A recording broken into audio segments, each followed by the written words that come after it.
Hey guys, welcome to this video tutorial. As always, if you like the tutorial, please hit the like button. If you want to comment, ask any questions, then please do. And please feel free to share this tutorial amongst all your friends, family, colleagues, anybody really. And please hit that subscribe button. That would be great. Thanks. Now on with the video. Welcome everybody to this tutorial on OSPF area types. So to get a real understanding of OSPF area types, it is important that you understand how the OSPF LSAs function. So you can get a high level overview of the LSAs in our OSPF LSA types tutorial. The link is on the right here. However, I'm going to give you a quick recap now. So we've got LSA Type 1, which is the router LSA, and the router identifies itself and its links, which is basically the information in it is the IP networks, the subnet mask, and the cost for each router link. And it's used to build a topology map of the local area.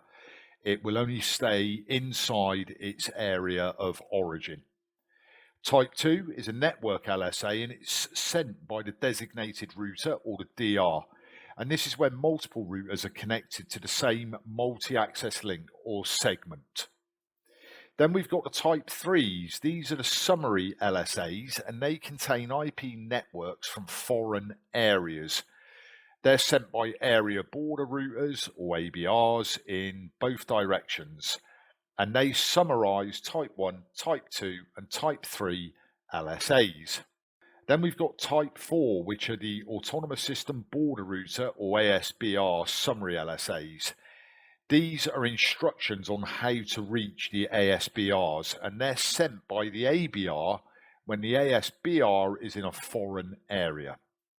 And the Type 5s are external LSAs, and they contain an IP subnet redistributed into OSPF, perhaps by EIGRP or RIP or another routing protocol. And they're sent by the Autonomous System Border Routers too, but they are forwarded unchanged throughout the OSPF domain, hence the requirement of the Type 4s. Now the Type 6, as we've mentioned in the LSA video, is no longer utilised. And Type 7, which is an NSSA LSA, will be discussed later in a separate section of this particular tutorial. In OSPF, there are 5 areas, and those are listed below. So we have Area 0, which is the backbone area. Now, this actual area can also be classed as a standard area because the only difference is that this is called the backbone. So we have the standard area. So Area 0 and the standard area are basically one area. Then there's a stub area. Then there's the totally stubby area.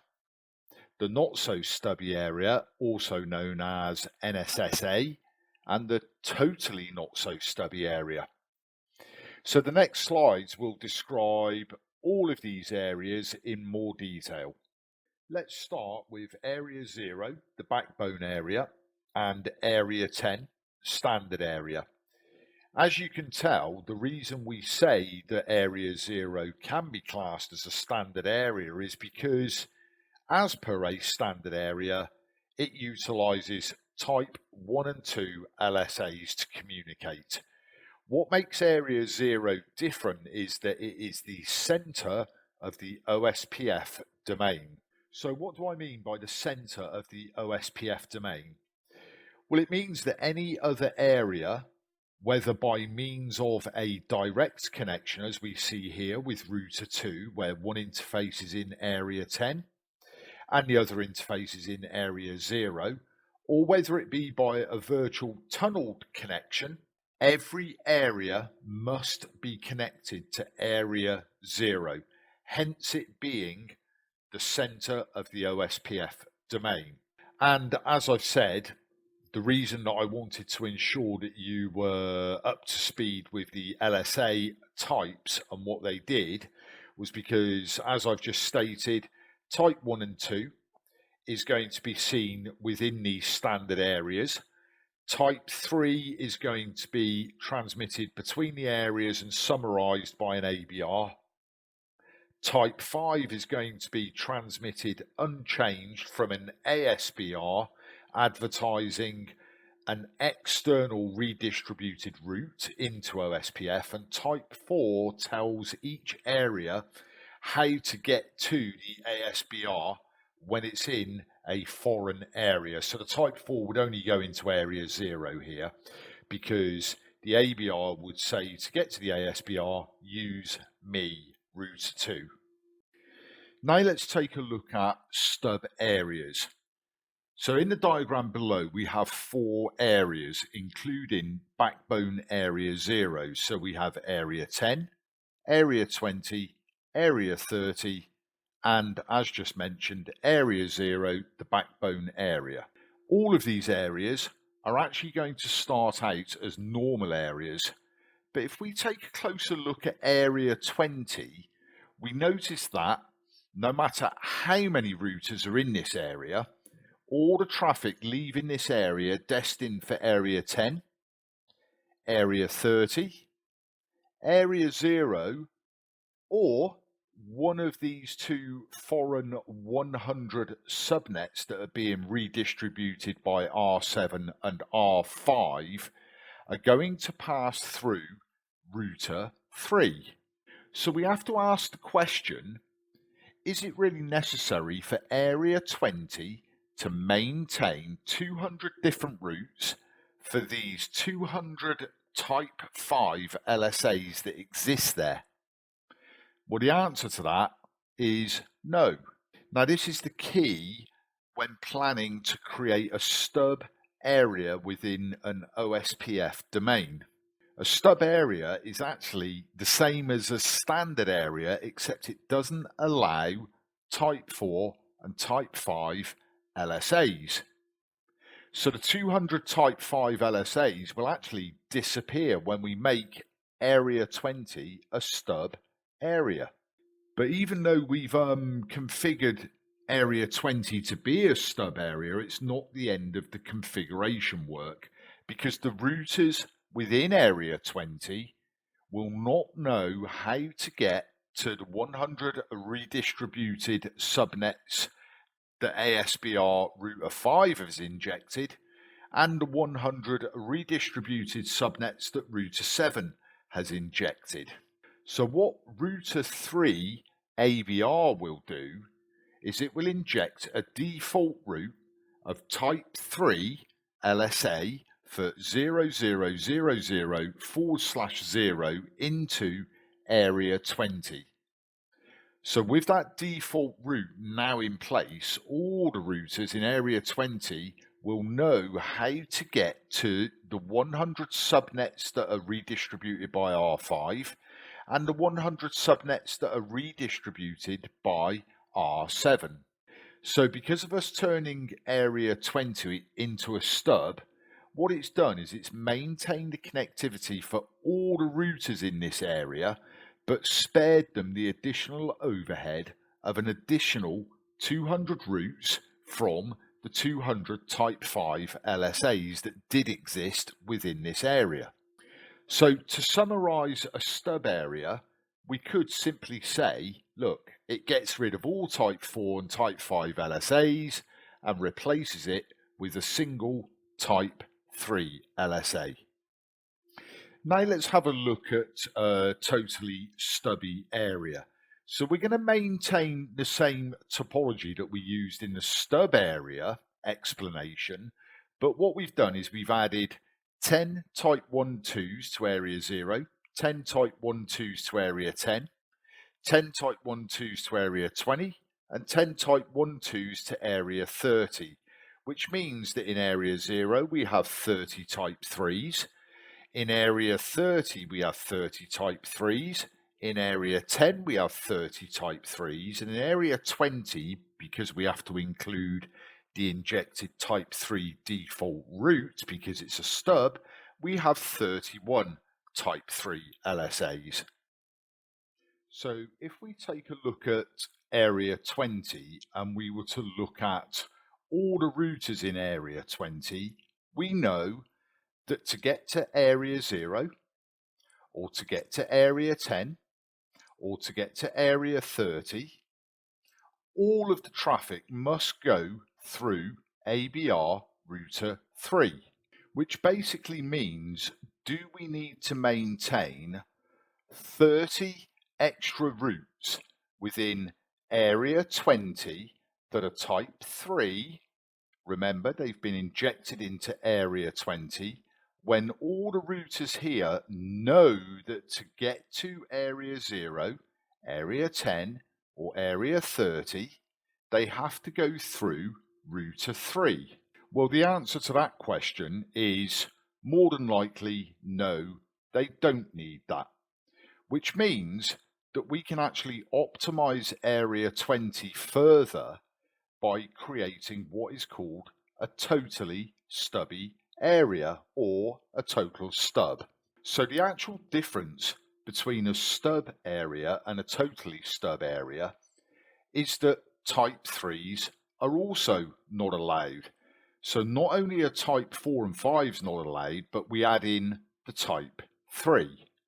So this means that the 31 type 3s that have been injected into area 20 would actually disappear and become one type 3, which is the default route that had to be injected into area 20 by the ABR when we created the stub, or the totally stub area.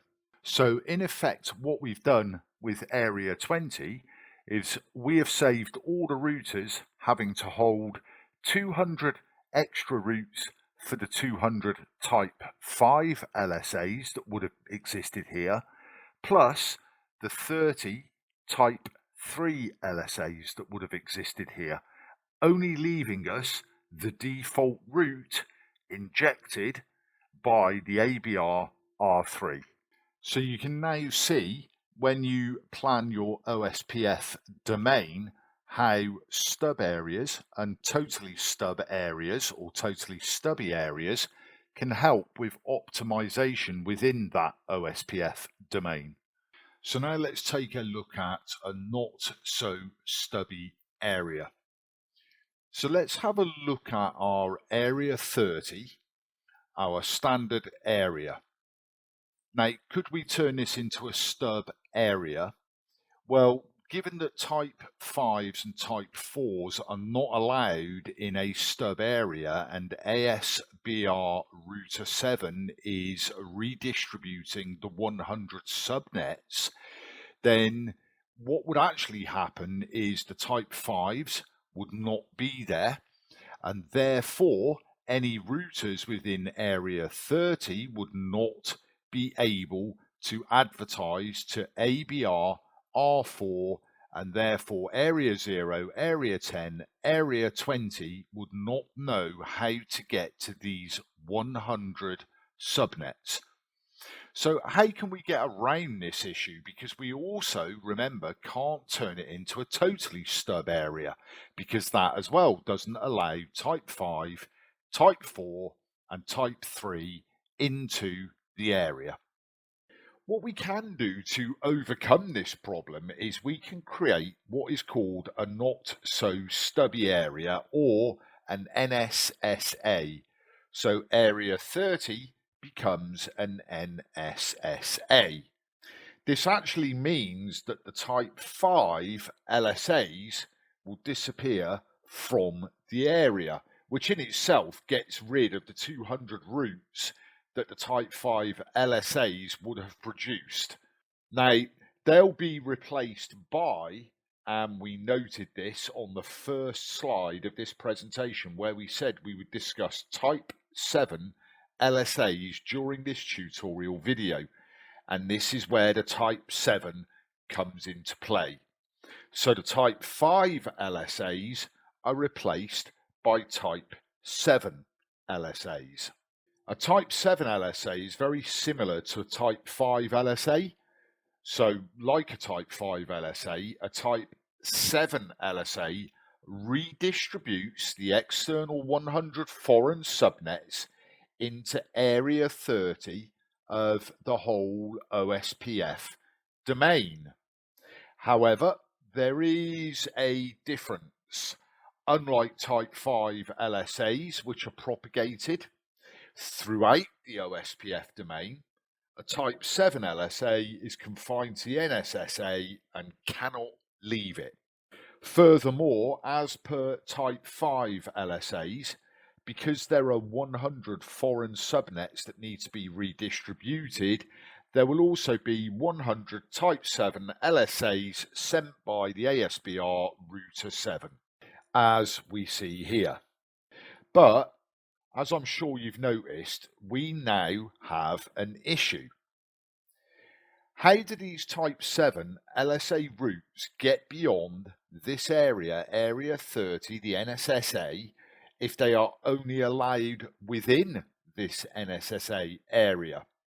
Well, what happens is our Area 30 ABR, which is router 4, will translate these Type 7s or these Type 7 LSAs into Type 5 LSAs and forward them into Area 0.